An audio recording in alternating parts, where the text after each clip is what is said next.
Hey, I'm Leslie Hall, founder and therapist at Parenting Together. I'm very grateful I could sit down with Sue and we could have this very important conversation about anxiety. My hope is that for parents watching and listening, that you feel seen, that this might soothe your anxiety a little bit, and that you can walk away from this with some practical information. I wanted to make this a video so that you could feel part of the conversation. But if you're out for a walk or if you're driving in your car, you can always just listen like a podcast. Thanks so much for watching and listening. So, hi, I'm Sue Shrinkle-Emmons. I'm a licensed marriage and family therapist in the state of California. And I have been working in this field for a little over 10 years. And I have done a lot of work with parents and some work with kids, but a lot of work specifically in the area of anxiety and helping people to understand how anxiety is not just a mental and cognitive disorder, but also something that is very physical and neurobiological. And so I really enjoy working with people to help them understand how to regulate their nervous system a lot more and how to come to terms with the anxiety that they feel and feel like it's not trapping them so much. So yeah, I don't know. I think even like pre-COVID, Yeah. like what you are seeing with anxiety, and like what I think is interesting is looking at anxiety on an individual level and also a systemic level, because we have to hold both of those and look at both of those to know what's going on. Yeah, I think so I used to work a lot with kids, but I don't so much anymore. So I now work a lot, excuse me, with parents and especially moms. And what I was noticing a lot before COVID is that I would see moms really worried about their kids' anxiety levels. And then we'd kind of pull back the curtain a little bit. And what was actually going on is that they were presenting with a lot of anxiety themselves. And they were almost having this anxiety about their kids' anxiety. And so we would often be working on, helping to manage their anxiety first before even stepping in to work with doing any intervention work with kids, with their children. So I think it's so imperative when we're worried about our kids that we think about how our behavior is affecting them and what we are responsible for in terms of all of that. So I think that's one piece of it. Mhm. And then I don't know about for you, but I think at least in the area where we live, we're in San Diego in a bit of an upper middle class area. And so much of what I find is that parents are trying to fill their kids' schedules so that they can give them all of the experiences that they maybe never got when they were kids or did have when they were kids, and they want their children to be able to expand horizons and feel like they're, able to explore the world really well. And that's such a beautiful intention, but I think that backfires a lot and has this rebound effect where kids don't have the ability to then regulate themselves because they're just going from one thing to the next to the next. So, Yeah. They don't yeah. have that downtime, Yeah. transitional space to really explore and experiment with who they are and what they're wanting from this life stage. Yeah. And that's what I've seen so much too with children and adolescents with anxiety, is they feel like they haven't had the opportunity to dream about what their future is going to look like because they've been so Mm. overscheduled or busy with the heavy expectations that have been placed on them through school and Yeah. maybe through sports and all of the opportunities you're talking about that really are positive things. And I think it's being able to create that balance and Yeah. for parents to say, okay, how can this be a healthy experience for them where they're not overwhelmed? And then eventually that leads to burnout, which is Yeah. like what I've seen. And It's been surprising, like, kids seem to be younger and younger Yeah, that have been in my office yeah. presenting with more anxiety, depression, and it sounds very similar to a burnout that, like, an adult would go through. Yeah, it does. I mean, I think that the biggest injustice we do as adults is forget what it's like to be a kid and forget how much kids are so imaginative and playful, and their job is literally to play and to go to school. That's Mhm, it. mhm, Anything beyond that is just a slight exploration of their world outside of the home, right? And that should be something that is safe for them to go do, and something that it teaches them how to pour back into themselves and enrich themselves. mhm. And and yet, like, we often don't listen to our kids when they say, I don't want to do that. Yeah. And I think that that simple phrase is so important to remember when you're interacting with your kid. If you hear them say that, ask them questions Mhm. about it, right? Just ask them questions and be curious. And curiosity, Yeah. I absolutely believe is like the number one intervention or tool that you can use with your child and with yourself as a parent. Yeah. Like, if you start to feel yourself getting anxious about your child's performance or how they're doing, or are they doing enough to keep up, we have to be Yeah. curious with ourselves and say, okay, what's going on for me? Yeah. Am I feeling like my child's performance or what they're involved in reflects on who I am, or Yeah. that gives me value? And that's normal and natural. It's like our kids are so connected to us. And like you said, we want them to be successful. We want the best for them. Yeah. And there are times that's extremely helpful for us to be curious with ourselves and curious with our kids. And Absolutely. and it brings up anxiety for us when we see other kids or other parents doing things that we're not doing, and that is a chance for us to check in with our values and to say, okay, who are we as a family? What are the things that we value? What are we working towards? Yeah. Are the choices and decisions that we're making aligned with those things? Because ultimately, it seems like that's what brings peace. That's what diffuses some of that anxiety for kids and families. Yeah, I think and even to push that a little bit farther, what you're talking about is connection, right? Mhm. And I think we've forgotten how to do that a lot. I think at the beginning of COVID, a lot of us really picked up on that and decided, yes, like, we are going to invest in this. And we had to stop all the activities and reinvest in Mhm. the person sitting right in front of us. But once quarantine was over and done with, we very quickly went back to all of the things that we did in our daily lives. And I think that kids more than anything else want connection with their family. Mhm. And no matter what you do in terms of giving them opportunities, that's the opportunities aren't going to bring connection to you.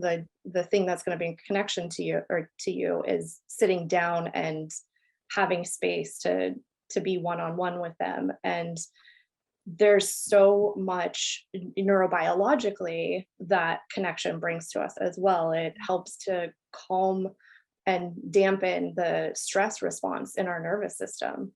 And, you know, for kids who have a lot going on, for kids who are put into stressful situations, often connection to a caregiver can be Mhm. such a powerful balm. Mhm. So I think that's really important piece. Yeah. And I think the experience of the pandemic itself was very anxiety provoking. Like, So that was much. an anxious experience for many Yeah. of us. And so moving through that, in some ways we're still in that, but it's also moving forward. Yeah. How do we reconnect with people? And many of us felt that reactivity, like when we're in that survival moment, we Yeah. are more reactive, and it can feel more hurtful or feel more disconnecting to others. And so this might be a season of healing and trying to reconnect with our kids and creating space for them to Yeah. be known and for them to be able to take up some space in our family and for us to listen to them without just feeling that anxiety of like, okay, are we catching back up with everything? Yeah. I think it doesn't have to be anything really extravagant either, right? It can just be like 10 minutes with your kid, doing something that they like to do or something that you both like to do together, Mhm. and just tuning into them and saying, "How are you? Right. What was your day like?" And having that be more consistent rather than it it, being a being a random thing that you do once in a while. Right. Yeah. And I think what you're talking about is having a relationship with our child that does not have an agenda. Yes. There are no strings attached. Like, that's what I feel like kids are drained when they feel like this is one more person that wants something from me or wants me to perform for them, or I need to achieve in this way to make them less anxious to soothe their emotions. And I think if there's one thing I would want parents to know, Mm, it's that we have to create space for our kids to be separate, to be their own person. We mhm. have to have that courage and strength to empower them and to advocate for them to go and make their own choices. And it is absolutely our job to teach them what's healthy and to model those things for our kids, but to be able to have conversations with our kids, to be curious with them without that agenda, I think, especially for teenagers, is like their Yes. love language. Yeah. Yeah. And that, I think that's where, again, going circling all the way back around to knowing how we're feeling in the moment as parents, and knowing how our behavior is potentially causing us to feel Mhm. something that we then, require our child to be responsible for. And really taking a look at, like, what does my own anxiety look like? What does that do for me? How do I behave differently when I feel it versus when I'm more regulated and I don't have that anxiety around? And because of course the stuff your kids are going to do brings up fear, right? That's the normal part of being a parent. You're riddled with fear. If you wanted to be, you could be riddled with it for forever. Mhm. And so being able to say, I can handle my own fear and my anxiety and the stress that my child's choices bring up for me. And if it's a dangerous situation, we're going to talk about it and have boundaries around it.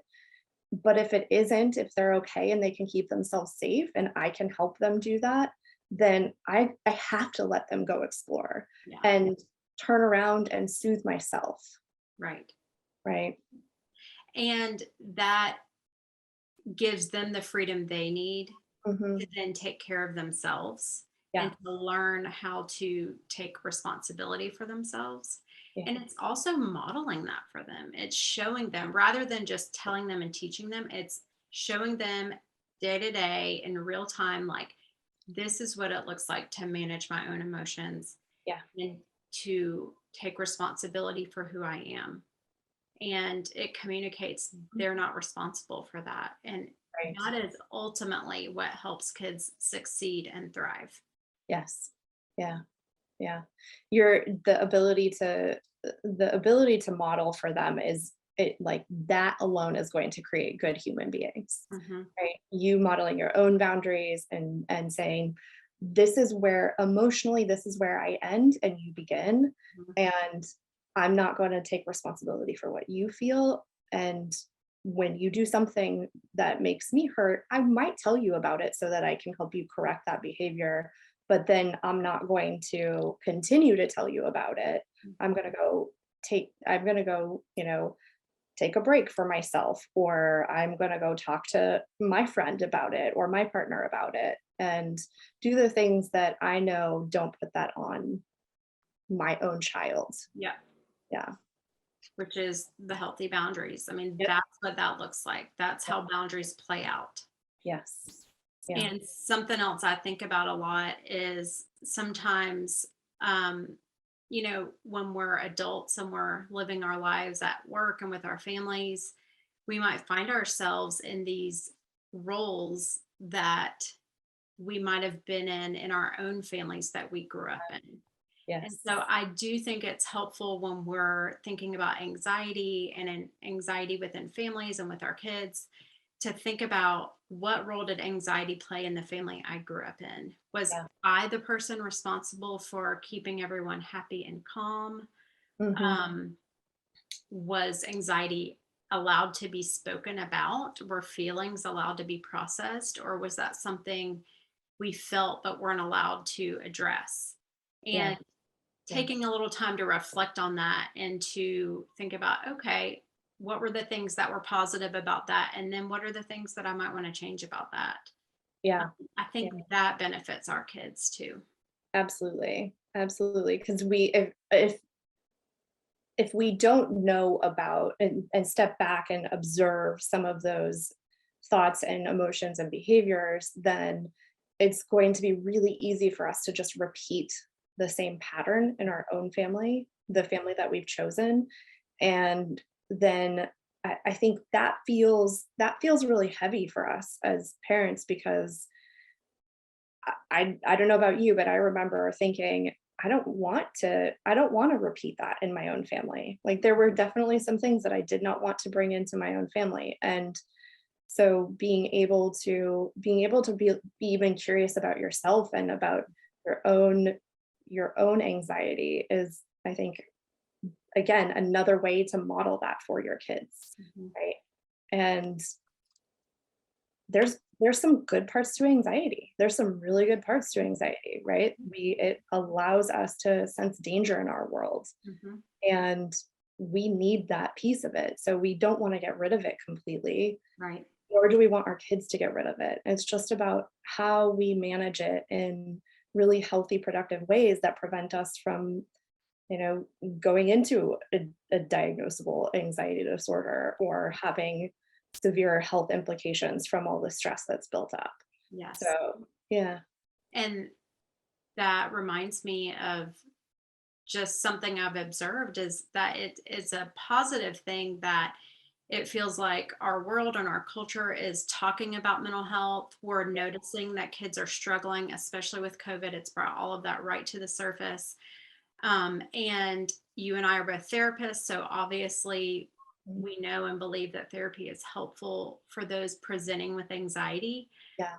And at the same time, something I think isn't always talked about is how do we be proactive? Like, what are the things that we can do Yes. to prevent those symptoms, to prevent the negative behaviors, the negative feelings that happen when we're existing in those anxious systems around us? Yeah. Um, because I believe that that is important just as much as treating the symptoms. We have to look at what can we be doing now, like as adults, as family Yes. members. Yeah, absolutely. It is we used to be reactive or proactive about taking care of ourselves. And, with the advent of, technology and modern medicine, we've really stepped away from that Mhm. and decided that we can just keep going until we fall apart. And Yeah. I don't think that's fair for anybody. I mean, the last 2 years have demonstrated, I think to more people than ever before, the need for us to take care of ourselves in different ways. And I cannot say enough about learning and understanding what happens in our body and understanding how much our body is responsible for managing things before our brain is even aware that it's doing that. And anxiety is the psychological response to stress, right? So it's the emotions and cognitions or thoughts that we have about us about a really persistent stressor. And being able to know that what stress does to our body and how it kicks up this response for us that causes everything to like kick into high gear. And no, I call that kind of like the gas pedal, knowing that we have to do stuff to actively press the brake pedal for our body to calm everything down when we're facing so much stress all of the time. And that really helps to prevent anxiety from building and building and building. And I think that that functions on an individual level. I also think that functions on a, you know, a smaller systems level in our family, how we handle stress, how we bring stress into our lives, how we decide what kind of stress we're willing to accept and what stress we're willing to avoid. And then also kind of on a larger systemic level, like how do we work? What are our thoughts and feelings toward, you know, school and the pressures of school and sports and social pressures, all of those things. Those are all things that are possible stressors for us. And we just are in a performance-based culture now. Yes, we are. Like we just are, like even my kindergartner takes the spelling test every Friday. Yeah. And Yeah. to me, it's as I'm observing school systems and social systems, I pick up on these things, and it does make me wonder, how do I create safe systems for myself and for my family to be a part of when our world is so driven and performance oriented, and it really is, it just is. It can feel, I think, for those of us that don't operate that way, and there are more of us than we want to admit, right? Those of us that don't operate that way, it feels exhausting, and I think that's why we have burnout. Yeah. Right? Like you were talking about earlier, it's because we keep trying to keep up at a certain level that we actually aren't meant to keep up at. Right. Like none of us are meant to be doing this. Yeah. Maybe a small portion of the population, but the rest of us, no. Right. Yeah. And I think that's why, like, something positive we can do is to take a step back and reflect and clarify, who do we want to be? Like, what type of person, adult, parent, family member do we want to be? Also, how does that play out in our values? What does that look like? Are we going to keep overscheduling our kids because we feel the pressure and the anxiety from the systems that we're functioning in to stay up with everyone else? Or are we willing to be courageous and say, this is who we are, this is what I believe to be healthy for myself and for my family? It's okay if that's uncomfortable. And I think that's a big part of it, is realizing growth and being healthy sometimes can be uncomfortable. But it's that long-term goal that you're working towards. Yes. I cannot say enough about prioritizing rest. That piece is so important for us as people, to provide a counterweight to performance. And it is completely counterintuitive for our culture, and yet it's something that we desperately need. Our bodies recharge and rest, our brains recharge and rest. If we keep pushing ourselves more and more and more, then we don't have the ability to repair all of the systems within inside of us. So thinking about that, like anxiety is this thing that takes rest away. And so really thinking about being proactive is about how you structure your day, where you build rest in, and it doesn't have to be sleep, right? It doesn't have to be putting your head down on the pillow during the middle of the day. It can be, it can be recharging with your kid, or just sitting down and putting your phone away and taking deep breaths and shutting the world out a little bit. so that you can just be with yourself. Mhm. And our kids need that rest too. Yeah. What would be some practices or Yeah. interventions or daily routines or daily rituals that you would do for yourself or that you would suggest to somebody else to help balance that anxiety that we all feel? Because I think part of it is it just is.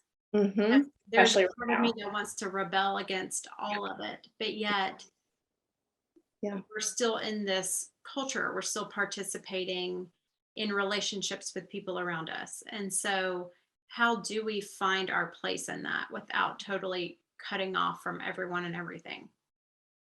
Yeah. I think this is where it's super dependent on you Mhm. to figure out what works in your routine. And I would say the best thing is to try stuff. So I know for us, one of our practices in our family is to check in with ourselves at the beginning of the day before we even get out of bed and start the day. I don't even look at my phone Mhm. first. I just kind of sit there and say, how am I doing right now? What do I feel? What am I thinking? Did I have a tough dream that I'm trying to recover from last night? Did I sleep well? How was my rest? Mhm. And how do I feel about what I have today? Just so it's just being curious about, again, about myself so that I'm not immediately rushing and starting the day. And so I'm slowing everything down, even though I've just woken up from rest. Mhm. Right. And that that kind of allows me to be able to know how I'm approaching the day. Yeah. And I think that practice can be really helpful for kids too, Mhm. to, when you're going in and waking them up, it's not, oh my gosh, it's time to go, we got to get ready, let's go, let's go, let's go. It's maybe giving that extra 2 to 3 minutes to sit with them and actually ask them those questions. Right.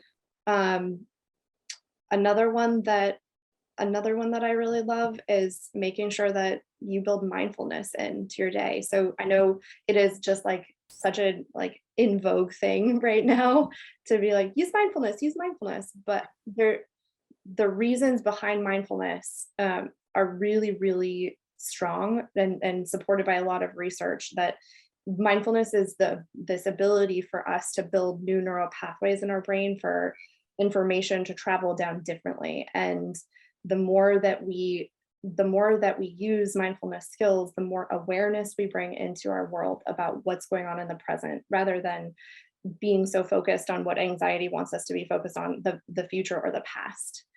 And so really, really a lovely mindfulness skill that you can use with your kids, and especially like in the car too, is the five senses.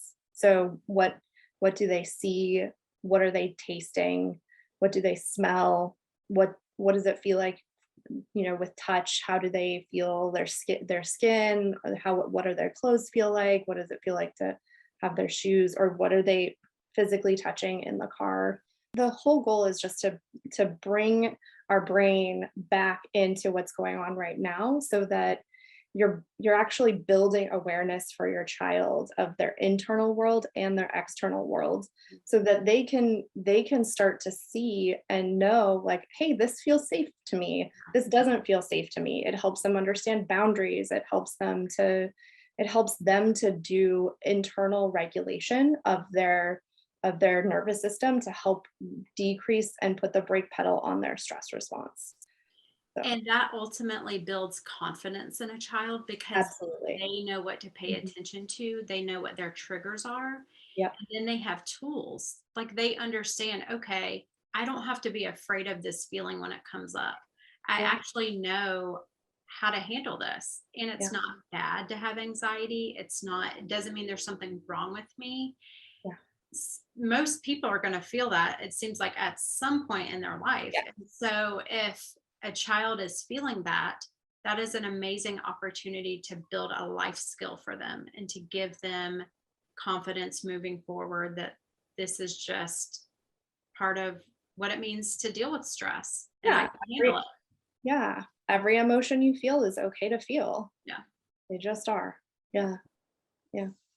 So, So if a family member or a child that you're working with, or if there's an adult working with kids mhm. and they notice anxiety in a child, or the child reports to them they're feeling anxiety, when do you feel like therapy is a good time, or what are some other things you feel like they can implement, or like some follow-up questions for them?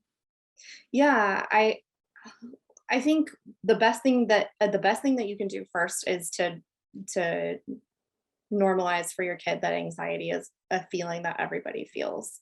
And there's no shame in it. So really making sure that you're not shaming your child for any anxiety they're feeling.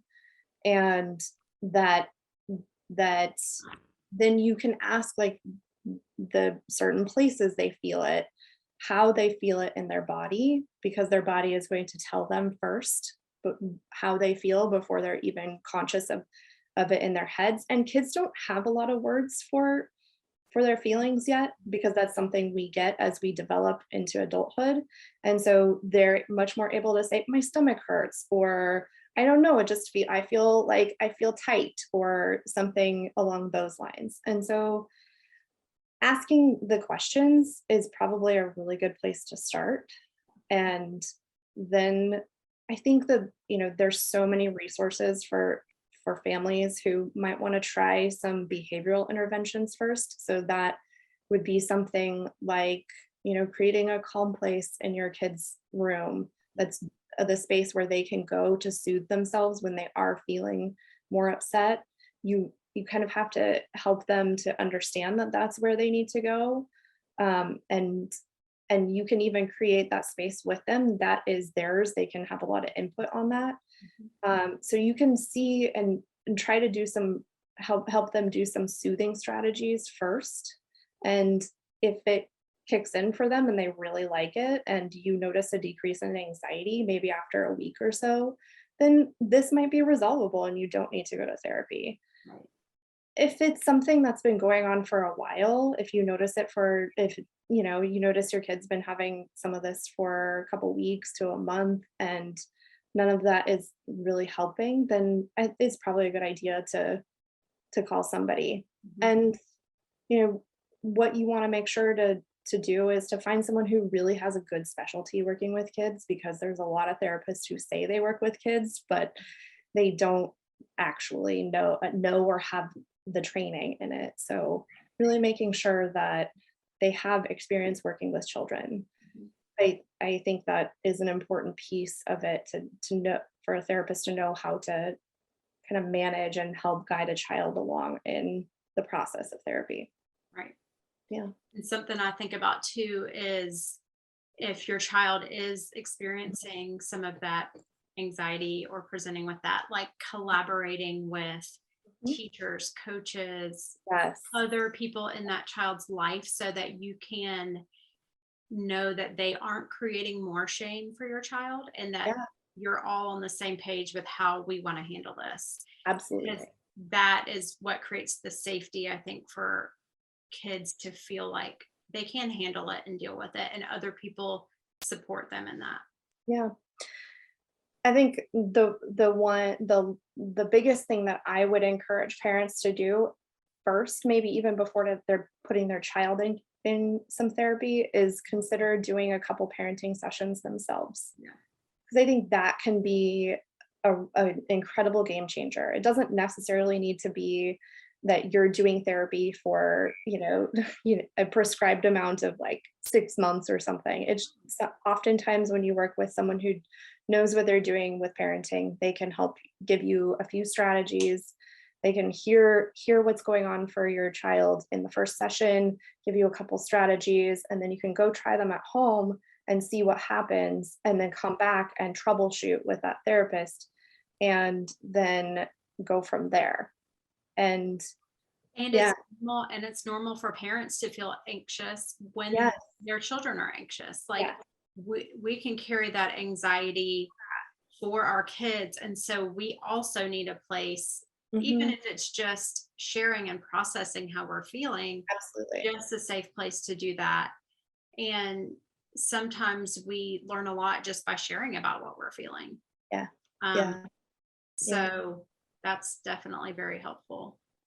And then if after that, if you do decide to have your kid go see someone, why not join them Mhm. every so often so that they can discuss with you what their experience of their anxiety is like. You can see the skills that they're working on, and the therapist can also help you to implement some of those things at home, because it doesn't work if it's just happening in the therapy room. It has to be across the board changes happening everywhere for your kid. Mhm.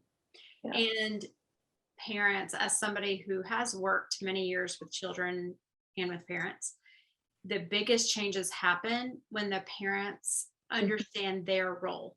Yes. They understand their role in helping to soothe the anxiety or to take responsibility for their own part in the family. Mhm. It doesn't mean parents are to blame or it's No. just the parents' fault, but we're all part of a family system. And it is often helpful when each person is able to see their role and be willing and committed to making changes. Yeah. Yeah. And we're the adults. It's Mhm. our we just have more responsibility in this than a child has in managing their emotions. Again, they don't have the developmental capacity yet to do some of the things that we might think that they do, or we might want them to do. So, yeah, being able to step in and say, "Hey, we're gonna really focus in on this for a little while so that the rest of your life you're fine." Mhm. Right? And you know how to manage anxiety when it comes up for you. And that's like the greatest gift you could give your child, I think. Absolutely. Yeah. Yeah. Thank you so much for watching and listening. If this conversation brought up more questions for you or brought up more feelings, it's always a good idea to find a therapist in your area. Or if you're looking for more parenting resources, check out our website, weareparentingtogether.com, and be sure to follow us on social media so you don't miss our next video conversation on mindfulness.